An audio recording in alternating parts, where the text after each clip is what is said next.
अस्सलाम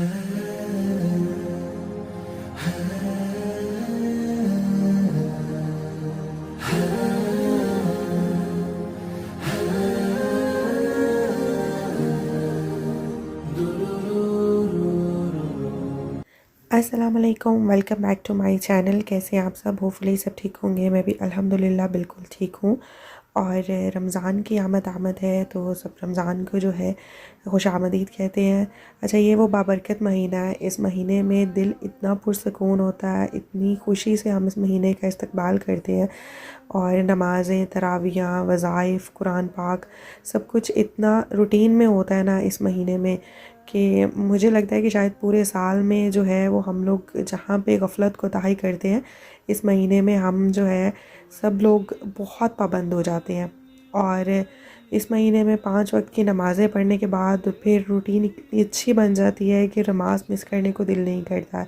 तो अच्छा, मुझे थोड़ी सी ग्रॉसरी चाहिए थी रमज़ान के हवाले से ही, तो मैं वो लेने के लिए आई थी। मुझे अपनी ग्रॉसरी की और करने के बाद, क्योंकि अभी प्री रमज़ान मैं प्रेप करूँगी, और मैं थोड़ा लेट हो गई थी प्रिपरेशन करने के लिए, क्योंकि मैं बहुत बीमार रही हूँ पिछले 10-15 दिन से।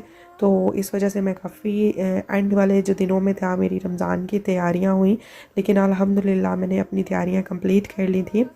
तो सबसे पहले मैंने शामी कबाब बनाए थे, और ये मैंने दाल के और चिकन के शामी कबाब बनाए थे। बहुत दफ़ा इसकी रेसिपियाँ मैं दे चुकी हूँ ऑलरेडी, इसलिए मैं इसकी रेसिपी नहीं दूँगी। और क्योंकि बहुत सारे लोग जो हैं वो अपने तरीके से बनाते हैं, और मेरे चैनल पे तो ऑलरेडी बहुत दफ़ा जो है मैंने ये दाल की और चिकन के शामी कबाब की रेसिपी दी।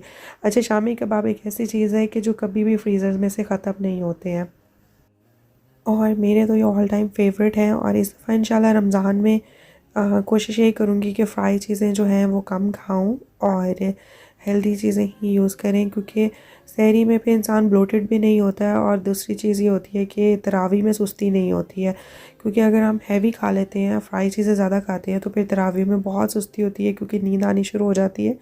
तो इसलिए तरावियाँ कई दफ़ा मिस भी होने के चांसेस होते हैं।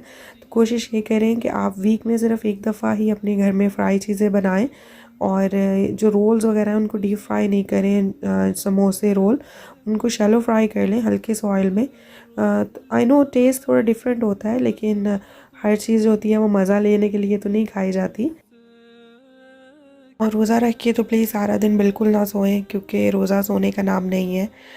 रात में नींद पूरी करें। होता है रमज़ान में ऐसा हो जाता है कि नींद पूरी नहीं होती है, क्योंकि सहरी के टाइम उठना होता है। सहरी के बाद फिर नमाज और कुरान पाक होता है, और उसके बाद फिर अगर जिनके बच्चे स्कूल जाते हैं तो उस टाइम मुश्किल हो जाता है। लेकिन कोशिश करेंगे 2-3 घंटे अगर सोना है। लेकिन आप कुछ लोग ऐसे होते हैं जो सारा दिन तक सोते रहते हैं और फिर नमाज़ें भी मिस करते हैं। तो प्लीज़ अपनी नमाज़ों का जो है वो पूरा ख्याल करें, और 5 वक्त की नमाज़ अदा करें। सुबह फजर के टाइम पे नमाज़ पढ़ने के बाद 10 पेजेस जो हैं, जो 10 सफ़े हैं, वो कुरान पाक के ज़रूर पढ़ें। और इसी तरह इशा के बाद जो है, अपनी तरावी के बाद जो है वो 10 सफ़े ज़रूर पढ़ें। तो इससे जो है वो आपका कुरान पाक भी जो है वो बहुत जल्दी पूरा होगा। और इसमें जो है अपनी साले सवाब अपने प्यारों को ज़रूर दें। अपने जो जिनके माँ बाप इस दुनिया से जा चुके हैं, जैसे मेरे अबू दुनिया से चले गए हैं, वो फ़ौत हो गए हैं, तो मैं उनके लिए ज़रूर पढ़ के बख्शती होती हूँ रमज़ान में। तो रमज़ान में अपने कोई भी, अपने जितने भी करीबी अज़ीज़ रिश्तेदार हैं, मेरे जैसे बहुत करीबी अज़ीज़ रिश्तेदार इस दुनिया से गए हैं, मेरे दादा दादी, मेरे नाना नानी, मैं सबके लिए जो है वो ज़रूर इसाले सवाब के तौर पे पढ़ के बख्शती हूँ। और रमज़ान एक ऐसा महीना है, इसमें ज़कात, खैरात, और ये आप अपने जितने भी करीबी लोग हैं, मतलब जो आप अपने अज़ीज़ व अकारब में देखते हैं, आप अपने पड़ोसियों में देखते हैं जो ज़रूरतमंद मुस्तहिक हैं, अगर आप किसी को खाना खिला सकते हैं, किसी की ज़रूरत पूरी कर सकते हैं, तो प्लीज़ ज़रूर करें, क्योंकि बहुत इसका सवाब है। अच्छा, मैंने शामी कबाब जो थे वो मैंने बना के फ्रीज़ कर लिए थे। उसके बाद मैंने उनको पैकेटों में डाला, और अब मैं चटनी बना रही हूँ। ये इस तरह की छोटी-छोटी चीज़ें जो होती हैं ना, ये आप बना के रखें ना तो बहुत काम करती हैं, क्योंकि जब आप रोज़े में होते हो ना, तो रोज़े में फिर स्पेशली जब अफ्तारी का टाइम होता है, तो फिर बहुत उलझन होती है। इस तरह की छोटी-छोटी चीज़ें अगर प्रिपेयर्ड नहीं होती ना, तो बहुत मुश्किल होती है। तो चटनी और अदरक, लहसुन और ये सारी चीज़ें जो है ना, ये पहले से बना के रखी हों, तो बहुत ही आपको हेल्प देती हैं। बस निकालें और फटाफट से जो है वो आप अपना खाना तैयार कर लें।